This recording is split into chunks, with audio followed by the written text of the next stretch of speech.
ஏதாவது ஒரு மன அழுத்தத்திலையோ சோகத்திலையோ வருத்தத்திலையோ தனியாக உட்கார்ந்துருக்கும் போது கேட்கிற பாடலோ படிக்கிற வரியோ பார்க்கிற திரைப்பட காட்சியோ ஏதோ நமக்குன்னே எழுதுன மாதிரி இருக்கும். நமக்காகவே அவங்க அதை உருவாக்குன மாதிரி இருக்கும். நான் கூட சில சமயம் யோசிப்பேன், தலைக்கு மேலே ஏதாவது சிசிடிவி கேமரா ஏதாவது வச்சு எழுதுறீங்களா அப்படின்னு சொல்லிட்டு. அப்படி நான் தோல்வியில் துவண்டு போய் உட்கார்ந்து இதுக்கு மேலே முடியாது அப்படின்னு சொல்லி முடிச்சுக்கணும்னு நினைக்கிறப்ப என்னை தட்டி தூக்கிய வரிகள் எது தெரியுமா? கவிஞர் மு. மேத்தா அவர்கள் ரொம்ப சின்ன கவிதைங்க, ரொம்ப ரொம்ப சின்ன கவிதை. ஆனால் அதோட ஆழத்தையும் நிதர்சனத்தையும் உட்பொருளையும் புரிஞ்சுக்கிட்டோம்னா அதை விட ஆழமானது எதுவுமே கிடையாது.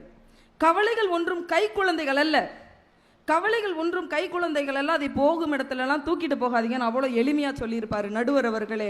வாழ்க்கையில் என்ன நடந்தாலும் நீங்கள் எந்த நிலையில் இருந்தாலும் உங்களை அடுத்த கட்ட நகர்வுக்கு தயார்படுத்தி கொள்ளுங்கள் என்று சொல்லுகிற இலக்கை தவிர வேறு எதை நீங்கள் உயர்வாக மதிப்பிட முடியும்? அத்தனை இலைகளும் உதிர்ந்து போயிடுச்சு.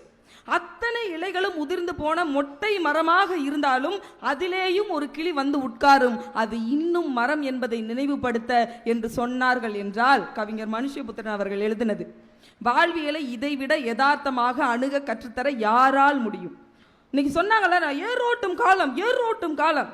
ஒரு விஷயத்தை பேசுறதுக்கு உரிமை இருந்துச்சாங்க, ஆனா இன்னைக்கு எல்லாத்தையும் பேசுறோம். அன்பை பேசுறோம், கருணை பேசுறோம், காதலை பேசுறோம், வெற்றி தோல்வி நட்பு எல்லாத்தையும் பேசுறோமே. இந்த சுதந்திரம் இணையதள காலத்தில் தானே சாத்தியப்பட்டிருக்கிறது.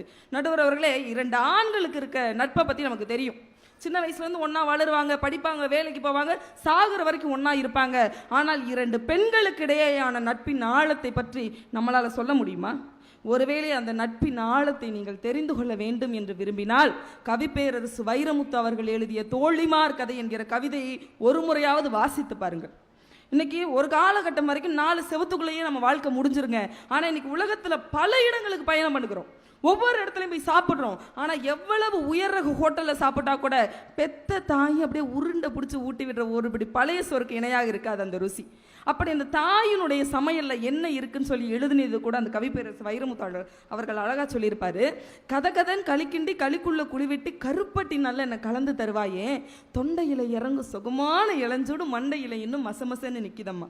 கொத்துமல்லி வறுத்து வச்சு குறுமிளகா 2 வச்சு சீரகமும் சிறுமிளகும் சேர்த்து வச்சு நீர் தெளிச்சு கும்மி அரைச்சு நீ கொலகொலன் வலிக்கையில அம்மி மணக்கும், அடுத்த தெரு மணமணக்கும்.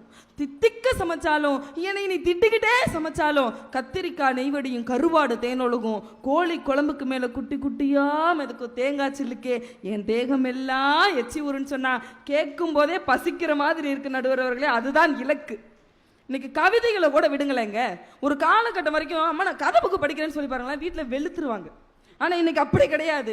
ஜெயகாந்தன், புதுமை பித்தன், சுரதா இது போன்ற எழுத்துலக ஆளுமைகளுடைய அத்தனை சிறுகதைகளையும் பள்ளிக்கூடம் பிள்ளைங்க படித்து அவங்களுடைய திறமையை வளர்த்துக்கணும், நல்ல விஷயங்களை கற்றுக்கணும்னு சொல்லிட்டு இன்னைக்கு தமிழக அரசு பாட புத்தகங்களில் சிறுகதைகள் இடம்பெற்று இருக்கிறதுன்னு சொன்னால் அந்த இடத்தில் படைப்பாளனுடைய இலக்கு சாத்தியமாகிவிட்டது என்பதை நாம் ஏற்றுக்கொண்டுதான் ஆக வேண்டும்.